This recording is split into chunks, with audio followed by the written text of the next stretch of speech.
Alors, on revient dans cette vidéo pour clôturer la seconde partie du chapitre 3 qui est la cryptographie classique. On va passer maintenant vers la mécanisation de la cryptographie. Qu'est-ce que je veux dire par mécanisation? C'est-à-dire que la mécanique entre en jeu, c'est-à-dire que ça essaie d'automatiser les processus de chiffrement et de déchiffrement. Donc, cette mécanisation-là, elle a vu le jour dans la période d'entre-deux-guerres, c'est-à-dire entre la Première et la Seconde Guerre mondiale, c'est-à-dire entre 1918 et 1939. Donc, durant cette période, on voit le début de la mécanisation de la cryptographie. Il y a eu des outils mécaniques comme des machines électromécaniques qui ont été mises au point. C'est-à-dire que maintenant, on a pensé à mettre au point des machines pour pouvoir chiffrer et déchiffrer. Donc, c'est plus la feuille et le stylo.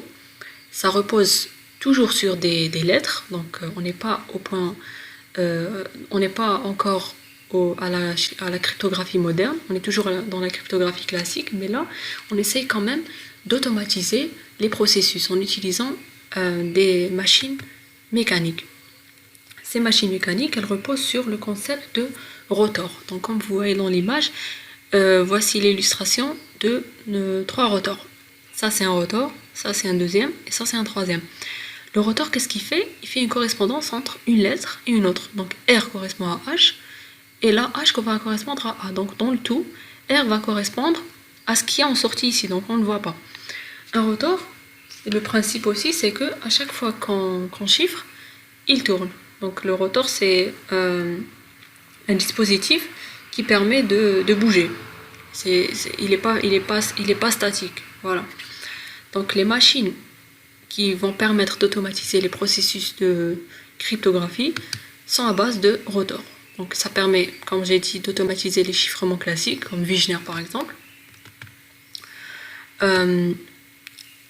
Puisque ça permet d'automatiser, donc ça permet d'utiliser des clés gigantesques, voire centaines de millions de lettres. Donc on n'est plus dans le cas de petites lettres ou de phrases, fortune par exemple, comme on a vu dans la précédente vidéo.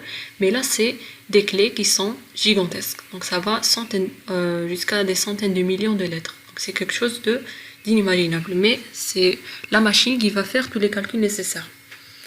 On a dit que c'est des machines à rotor, c'est-à-dire que un des composants majeurs de ces machines sont les rotors.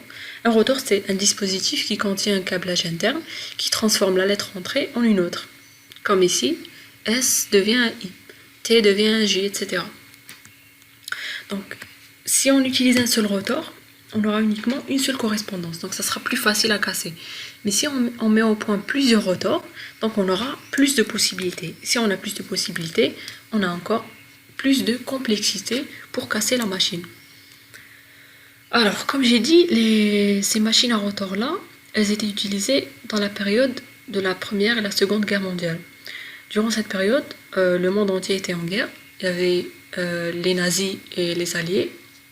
Par exemple, durant la Seconde Guerre mondiale, il y avait les Allemands, sous le règne d'Hitler, qui voulaient toujours qui voulaient propager leur idéologie, le nazisme, et pour communiquer avec les pays qui étaient leurs alliés, ou communiquer au niveau de l'armée allemande, ils voulaient garder secret leur communication. Aussi, ce qui se passait à ce moment-là, il y avait un certain développement au niveau des radios, ondes radio. Donc on pouvait capter les ondes radio. Et si on captait les ondes radio, c'est-à-dire que les ondes radio, ça sera les messages qui sont échangés entre les pays alliés à l'Allemagne ou bien entre l'armée allemande. Donc on aurait les pays, par exemple, comme l'Angleterre et les États-Unis pouvaient donc intercepter les messages que s'échangeaient les Allemands, et ces messages-là étaient des messages très très confidentiels. Donc c'était des messages qui portaient sur la localisation des navires, sur la position des armées, sur les moments d'attaque, etc. Donc c'était des messages assez confidentiels. Donc les Allemands ont tenu à ce que leurs messages soient chiffrés, soient confidentiels. Donc ils ont pensé à crypter leur message. Et s'ils commençaient à crypter en utilisant le stylo et le papier, ça deviendrait assez long et ça pourrait pas être gérée par tout un pays. C'est-à-dire que ça sera difficile à réaliser. Donc qu'est-ce qu'ils ont pensé? Ils ont pensé à réaliser une machine à rotor. Une machine qui va leur permettre d'automatiser leur chiffrement. Ils ont inventé une machine qui s'appelle Enigma. Donc Enigma est une machine et une des machines à rotor les plus célèbres au monde. C'est une machine allemande qui ressemble, comme vous le voyez, à une machine à écrire. Vous avez ici, vous pouvez taper les messages, etc. Donc a priori, ça ressemble à une machine à écrire. Elle fut inventée par Arthur Scherbius, donc c'est ça son nom. C'est un ingénieur en électricité allemand. Il a inventé cette machine. Qu'est-ce qu'elle fait? Elle permet d'automatiser les processus de chiffrement et de déchiffrement par substitution. Donc c'est le chiffrement de Wigner. Elle fut utilisée par l'armée allemande durant la Seconde Guerre mondiale, donc de 1939 à 1945. Et comme j'ai dit, ça ressemble à une machine à écrire. Donc cette machine-là, elle était utilisée par l'armée allemande. Et la Pologne, avant la Seconde Guerre mondiale, a toujours essayé de la casser. Donc néanmoins, elle n'est pas parvenue. La Pologne n'est pas parvenue à la casser. Et quand la Pologne a été attaquée, elle a donné les machines Enigma au Royaume-Uni, aux Anglais, parce que les Anglais étaient les alliés de la Pologne. Donc c'est à ce moment-là que l'Angleterre elle s'est intéressée à casser la machine Enigma. Mais avant ça, on va voir d'abord les composants. Donc comme vous le voyez, elle est constituée d'un clavier, c'est comme vous le voyez ici. Le clavier, il est composé de 26 touches. Donc au niveau de chaque touche correspond à une lettre de l'alphabet. Et il permet au cryptographe de saisir le message en clair à chiffrer. C'est-à-dire que si je veux taper un message, je le tape au niveau de ce clavier-là. Elle est aussi composée ce qu'on appelle un panneau lumineux. Il est ici. Vous le voyez là. Donc ce panneau lumineux, ça ressemble au clavier, sauf que chaque touche correspond à une lampe. Et si vous tapez par exemple une lettre que vous voulez chiffrer, le message chiffré va s'afficher ici. La lettre correspondante au message à la lettre en clair, elle va s'allumer. Par exemple, si je tape R et F s'allume, donc on dira que le chiffré de R, c'est F suivant la machine Enigma. Elle est aussi composée d'interrupteurs. Un interrupteur, c'est une des touches du clavier, donc elle est composée de 26 interrupteurs qui permettent de réaliser le passage du courant entre le clavier et le tableau de connexion. Le tableau de connexion, il est ici. Donc, si j'appuie sur une lettre, j'aurai cet interrupteur fermé. Donc, j'aurai un passage d'un courant électrique au niveau de la machine. Le tableau de connexion qui est là, pardon, on va passer au rotor, comme on l'a vu précédemment. Donc, a priori, cette machine Enigma elle est composée de 3 rotors. Un rotor, c'est un dispositif qui permet de changer une lettre en une autre lettre.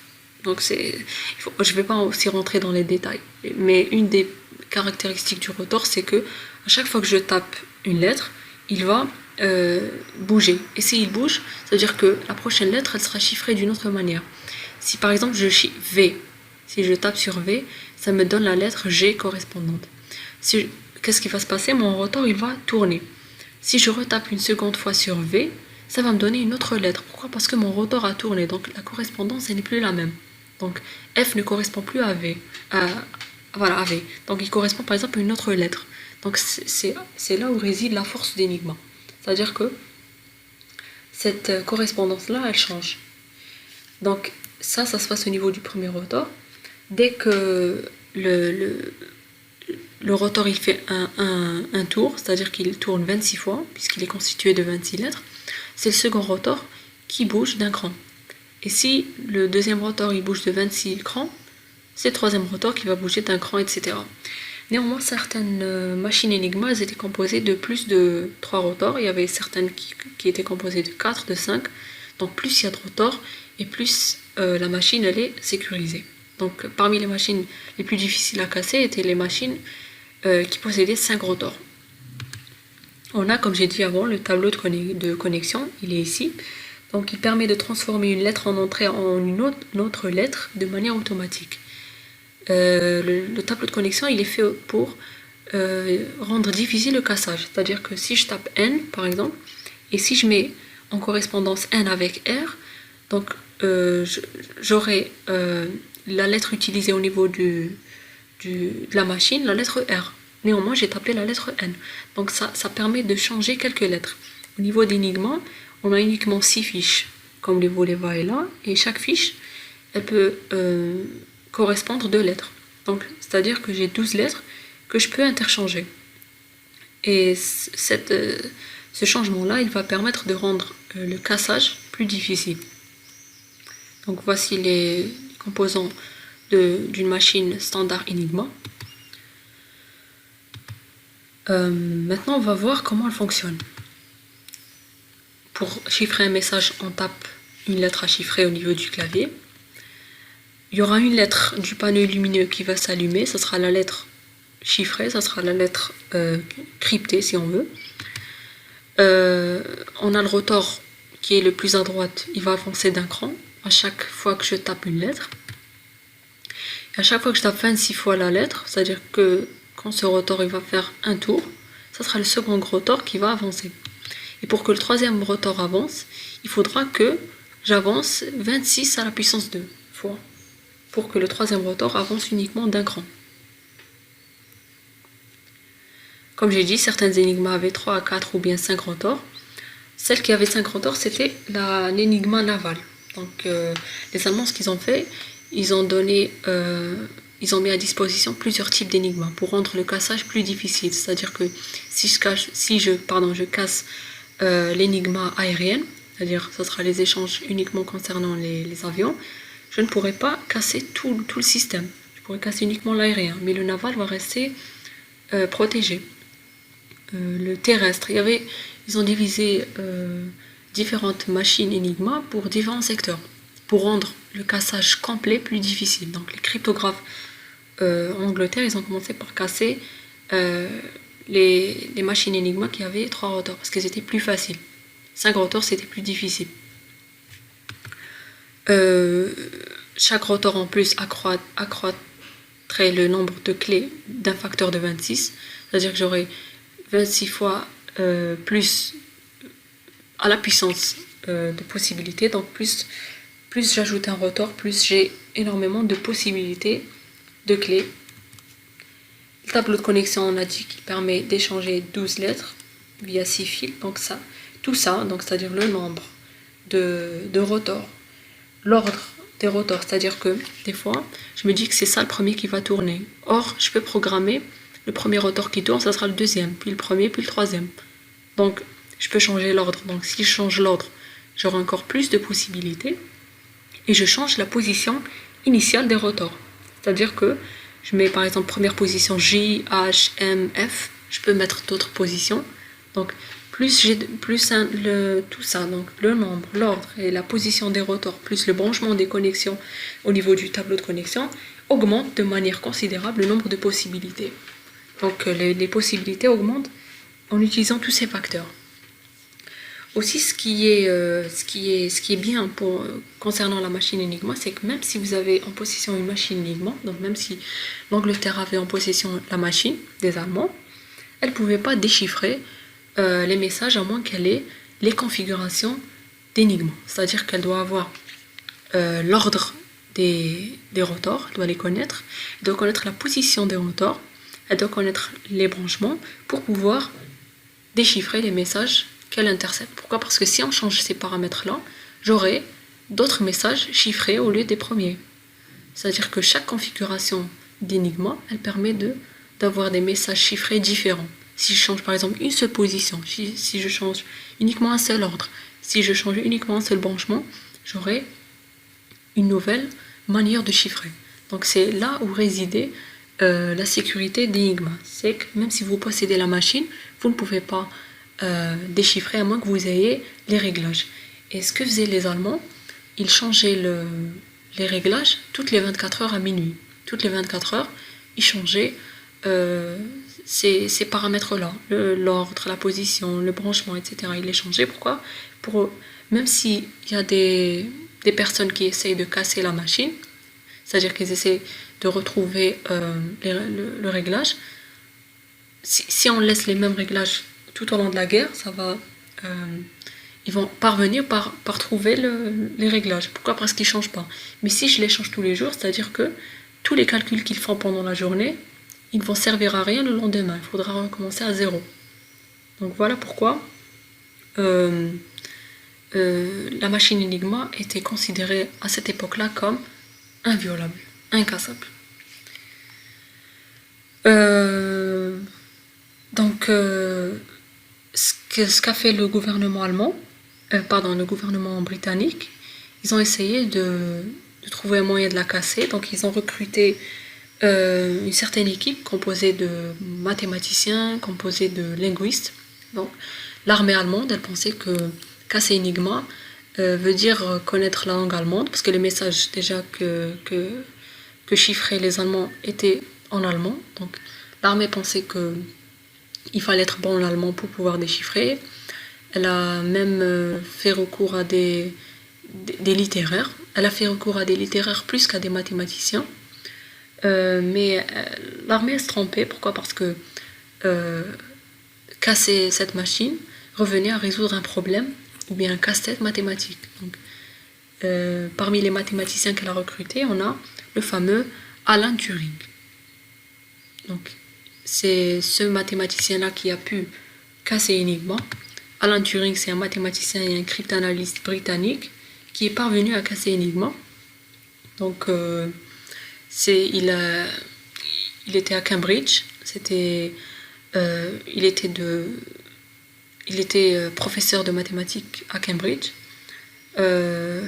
Plus tard, il s'est intéressé à la cryptographie et à la cryptologie en général. Mais son domaine était beaucoup plus sur la décidabilité et le fait de concevoir des machines qui peuvent remplacer l'être humain. Donc il s'intéressait aussi à l'intelligence artificielle. Donc ça n'existait pas à son époque, mais il s'intéressait. Son objectif était de fabriquer une machine qui pouvait résoudre tous les problèmes et qui pouvait décider elle-même. Donc on peut dire que Alan Turing, c'est le père de l'ordinateur. Pourquoi? Parce que c'est le premier qui a pensé qu'une machine peut décider si on la programme bien. Donc on peut la programmer, la reprogrammer, etc. Alan Turing a permis aux Britanniques de casser la machine Enigma. Ce qu'il a fait, c'est qu'il a construit une autre machine. Pourquoi? Parce qu'il s'est dit que on ne peut pas battre une machine par des cerveaux êtres humains. Il faudra une machine qui puisse battre une autre machine. Cette machine s'appelait la bombe de Turing, comme vous le voyez dans l'image. Là, c'est lui. Voilà la machine qu'a inventée Alan Turing pour pouvoir casser Enigma. Et cette machine-là, elle permet de rechercher la configuration des rotors de la machine Enigma du jour. Donc, il a ce qu'il faisait. Donc, il a inventé au niveau de Bletchley. Bletchley Park, c'était là où c'était si on veut, une industrie du chiffrement, etc. Donc là-bas, il y avait certaines personnes qui interceptaient les messages. Donc on avait tous les messages du jour chiffrés. On avait l'équipe d'Alan Turing, composée de mathématiciens, de linguistes, de probabilistes, etc. Et au niveau de Bletchley, il a construit cette machine. Et il a vite compris que même si on posait d'énigmes, on ne peut pas casser le chiffre, à moins qu'on ait les configurations du jour. Donc il a conçu cette machine qui permet de retrouver les configurations du jour, c'est-à-dire la position des rotors, l'ordre des rotors, les branchements au niveau du tableau de connexion, etc. Donc cette machine-là, qu'est-ce qu'elle faisait? Elle testait toutes les possibilités, et dès qu'elle s'arrêtait, par exemple là, elle donnait les configurations que Turing pouvait noter et les essayer au niveau de la machine Enigma. Si on remet les mêmes messages chiffrés au niveau d'Enigma en utilisant les configurations que la bombe de Turing retrouve, on pourra retrouver les messages en clair en allemand. Donc c'était ça le principe.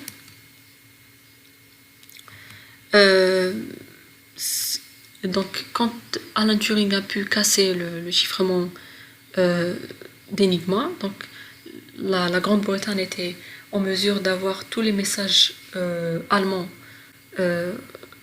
en clair. Donc elle pouvait savoir toutes les attaques qui pouvaient être faites, toutes les localisations des navires, etc. Donc ça a permis d'écourter la Seconde Guerre mondiale de 2 années au minimum. Et elle a permis aussi de sauver plus de 14 millions de vies, ce qui est vraiment quelque chose d'extraordinaire. C'est vrai que ce n'est qu'une estimation, mais l'invention d'Alan Turing, elle a vraiment permis d'écourter la guerre. Et ce qui s'est passé, c'est que même après l'invention, c'est toujours resté secret le fait que Enigma était cassé. L'armée britannique ne savait pas qu'Enigma était cassé. Même les hauts fonctionnaires du gouvernement. Donc qu'est-ce qu'on faisait? Ils essayaient de limiter le nombre de dégâts, d'attaquer au moment propice. Si on commençait à attaquer chaque attaque surprise par exemple, les Allemands vont se rendre compte que Enigma était cassé. Pourquoi? Parce que si par exemple il y avait uniquement quelques personnes qui connaissaient qu'une attaque allait se faire, qui savaient qu'une attaque allait se faire, et si par miracle il y a un navire qui surgit et qui permet de sauver des vies ou bien d'affronter l'ennemi, eh bien l'Allemagne saura rapidement qu'Enigma a été cassé. Donc qu'est-ce qu'ils ont fait? Ils ont essayé de faire de mettre au point les attaques minimum pour gagner la guerre. Et c'est ce qui s'est passé. Et après, les travaux d'Alan Turing ont inspiré des générations de recherches sur ce que les scientifiques appelaient les machines de Turing. Donc, on a essayé de développer l'idée d'Alan Turing concernant la décidabilité et l'algorithmique en général. Donc, ils ont créé les machines de Turing. Et les machines de Turing sont, bien évidemment, les ancêtres des ordinateurs. C'est pourquoi j'ai dit qu'Alan Turing, c'est le père de l'informatique moderne. Voilà. Donc, ce que je vous propose, c'est de vous intéresser à cette partie de l'histoire et de regarder ce film-là. Il s'appelle Le jeu de l'imitation. C'est un film biographique qui retrace la vie d'Alan Turing durant la Seconde Guerre mondiale. Il a été réalisé en 2014, donc c'est un film assez agréable à regarder. Et je vous demande aussi de répondre aux questions suivantes. Donc, quels critères intéressaient Alan Turing lors du recrutement du personnel de son équipe de cryptanalyse? Quelle fut la durée maximale de l'examen de recrutement? Quelle est la propriété du chiffrement d'Enigma qui a permis à l'équipe d'Alan Turing de la casser? Parmi les membres de l'équipe d'Alan Turing, qui fut l'espion soviétique, quelle clé avait-il utilisé pour chiffrer les communications qu'il envoyait à Staline? Comment Alan Turing et son équipe sont parvenus à casser Enigma? Quels sont les 2 mots utilisés dans ce cas? Et dernière question, quel est le premier message allemand crypté et décrypté par la machine de Turing? Donc je vous demande de répondre à ces questions et de me les envoyer par email. Voilà.